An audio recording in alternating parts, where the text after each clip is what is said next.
এবং সেজন্যই বর্তমান সরকার মনে করে প্রাথমিক সিলেবাস থেকে শুরু করে উচ্চতর পর্যায় পর্যন্ত আমাদের শিক্ষা কারিকুলামগুলো একটু নতুনভাবে সাজানো বোধহয় এখন সময়ের দাবি। নৈতিক মূল্যবোধ সম্পন্ন কর্মসূচি শিক্ষা ছাড়া বেকারত্ব নিরসন মনে হয় খুব সম্ভব হবে না। সময়োপযোগী শিক্ষা কারিকুলাম ছাড়াও বৈশ্বিক প্রতিযোগিতায় টিকে থাকা মনে হয় সম্ভব নয়। এ কারণেই বর্তমান সরকার একাডেমিক সিলেবাসকে সময় উপযোগী করার কাজ এর ভিতরেই হাতে নিয়েছে। সম্মানিত শিক্ষকবৃন্দ, সম্মানিত গবেষকবৃন্দ, বিশেষ করে উচ্চশিক্ষা ব্যবস্থাকে সময়োপযোগী করতে বর্তমান সরকার অ্যাপ্রেন্টিসশিপ, ইন্টার্নশিপ এবং ইন্ডাস্ট্রি একাডেমি এটা সহযোগিতা বাড়ানোর জন্য চেষ্টা বা উদ্যোগ গ্রহণ করছে। প্রাথমিকভাবে বিভাগীয় শহরগুলোতে অবস্থিত বিশ্ববিদ্যালয়ের সঙ্গে স্থানীয় শিক্ষা ও ব্যবসা প্রতিষ্ঠানের সম্পর্ক স্থাপন করার এই কার্যক্রম শুরু করার উদ্যোগ সরকার নিচ্ছে, যার ফলে আমরা মনে করি শিক্ষার্থীগণ পুঁথিগত বিদ্যা অর্জনের পাশাপাশি হাতে কলমে শিক্ষা লাভ করে শিক্ষার্থী অবস্থাতেই কর্মদক্ষতা অর্জন করতে সক্ষম হবেন। ফলে শিক্ষা জীবন শেষে সম্ভবত তাকে আর বেকার থাকতে হবে না। কলেজ এবং বিশ্ববিদ্যালয়ে ইনোভেটিভ বিজনেস আইডিয়া বাণিজ্যিকরণ করতে প্রতিযোগিতামূলক প্রক্রিয়ায় সিড ফান্ডিং বা ইনোভেশন গ্রান্ট প্রদান এটারও আমরা উদ্যোগ নিচ্ছি এবং এর উদ্দেশ্য ক্যাম্পাস থেকেই ব্যবসায়িক উদ্যোক্তা তৈরি করা। ফলে এই উদ্যোক্তারা নতুন এবং সৃজনশীল ব্যবসায়িক ধারণা বাস্তবায়ন করে দেশের অর্থনীতিতে নিশ্চয়ই অবদান রাখতে সক্ষম হবেন। শিক্ষার্থী থাকা অবস্থায় কর্মদক্ষতা অর্জনের ফলে এমনও হতে পারে একজন শিক্ষার্থী চাকরির জন্য অপেক্ষা না করে নিজেই একজন উদ্যোক্তা হিসাবে বরং আরো কয়েকজনের কর্মসংস্থানের ব্যবস্থা করতে সক্ষম হবেন।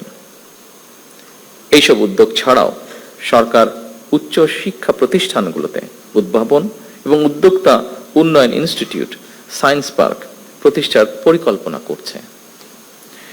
দেশি বিদেশি প্রতিষ্ঠানের সাথে অংশীদারিত্বের ভিত্তিতে বিশ্ববিদ্যালয়গুলোতে বিজ্ঞান মেলা, innovation fair, product sourcing fair সহ এ ধরনের শিক্ষা ও দক্ষতা বিষয়ক আয়োজনকে উৎসাহিত করার পরিকল্পনা আমরা নিয়েছি। শুধু উচ্চশিক্ষার ক্ষেত্রেই নয়, স্কুল পর্যায় থেকেই সরকার শিক্ষা কারিকুলামে কারিগরি এবং ব্যবহারিক শিক্ষা বাধ্যতামূলক করার পরিকল্পনা গ্রহণ করেছে। সম্মানিত সুধীমণ্ডলী, বিশ্ব এখন চতুর্থ শিল্প বিপ্লবে পা দিয়েছে।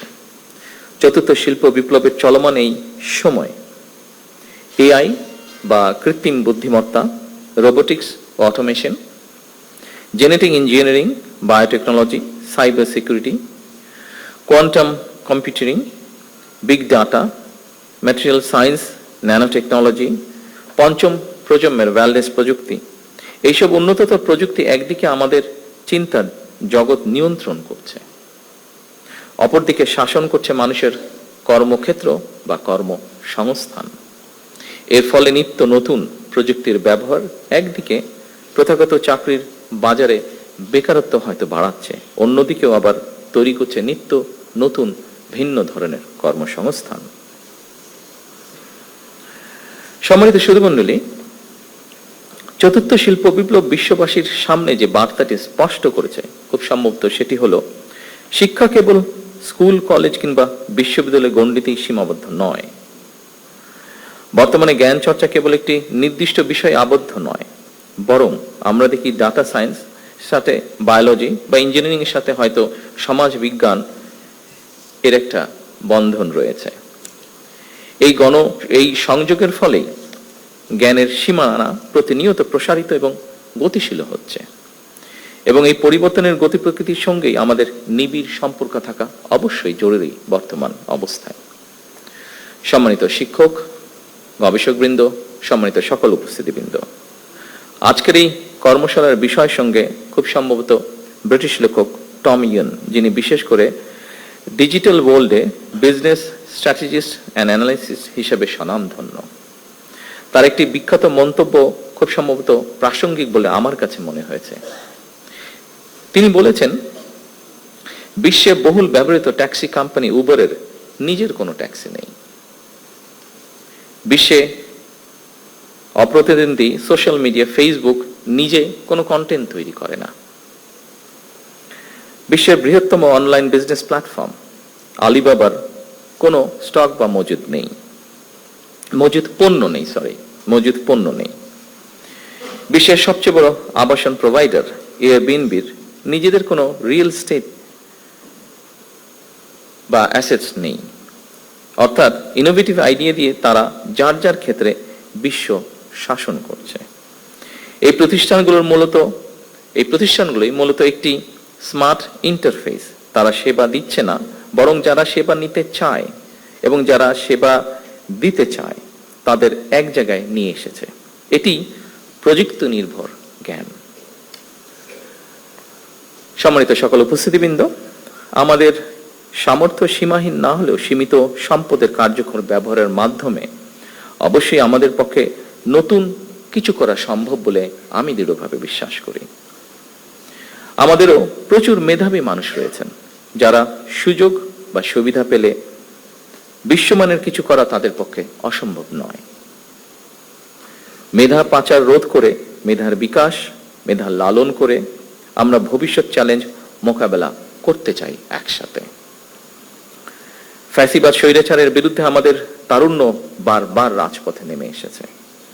স্বাধীনতা প্রিয় গণতন্ত্রকামী জনগণ আবারও অধিকার আদায় মিছিলে সামিল হয়েছিল। এভাবে দীর্ঘ 1.5 দশকের বেশি সময় হাজারো প্রাণের বিনিময়ে বাংলাদেশে একটি গণতান্ত্রিক সরকার বর্তমানে প্রতিষ্ঠিত হয়েছে। জনগণের কাছে দায়বদ্ধ এই সরকার বর্তমান এবং ভবিষ্যৎ প্রজন্মের জন্য একটি নিরাপদ বাংলাদেশ বিনির্মাণের কাজ শুরু করতে চায়। বর্তমান গণতান্ত্রিক সরকার একটি জ্ঞান ও মেধাভিত্তিক রাষ্ট্র এবং সমাজ গড়ার কাজও শুরু করতে চায়। জ্ঞান ও মেধাভিত্তিক সমাজ গঠনের মূল ভিত্তি হলো এমন একটি পরিবেশ তৈরি করা যেখানে শিক্ষা, গবেষণা, মেধা, যোগ্যতা এবং সৃজনশীলতায় গুরুত্ব পাবে সর্বোচ্চ। সম্মানিত শিক্ষকবৃন্দ, গবেষকবৃন্দ, সম্মানিত সকল উপস্থিতিবৃন্দ, আমরা এমন একটি শিক্ষা ব্যবস্থা গড়ার কাজ শুরু করতে চাই যেখানে প্রতিটি শিক্ষার্থী নিজের সম্ভাবনাকে বিকশিত করার সুযোগ পাবে। আমরা সম্মিলিত প্রচেষ্টা এমন একটি শিক্ষা ব্যবস্থার কাজ শুরু করতে চাই যা আমাদের বর্তমান এবং ভবিষ্যৎ বাংলাদেশকেও করবে আলোকিত। সমৃদ্ধ ভবিষ্যতের সাথে প্রযুক্তিগত উৎকর্ষতার আমরা অবশ্যই আলিঙ্গন করব। তবে আমরা যেন আমাদের রাষ্ট্র ও সমাজের আবহমান কালের ধর্মীয়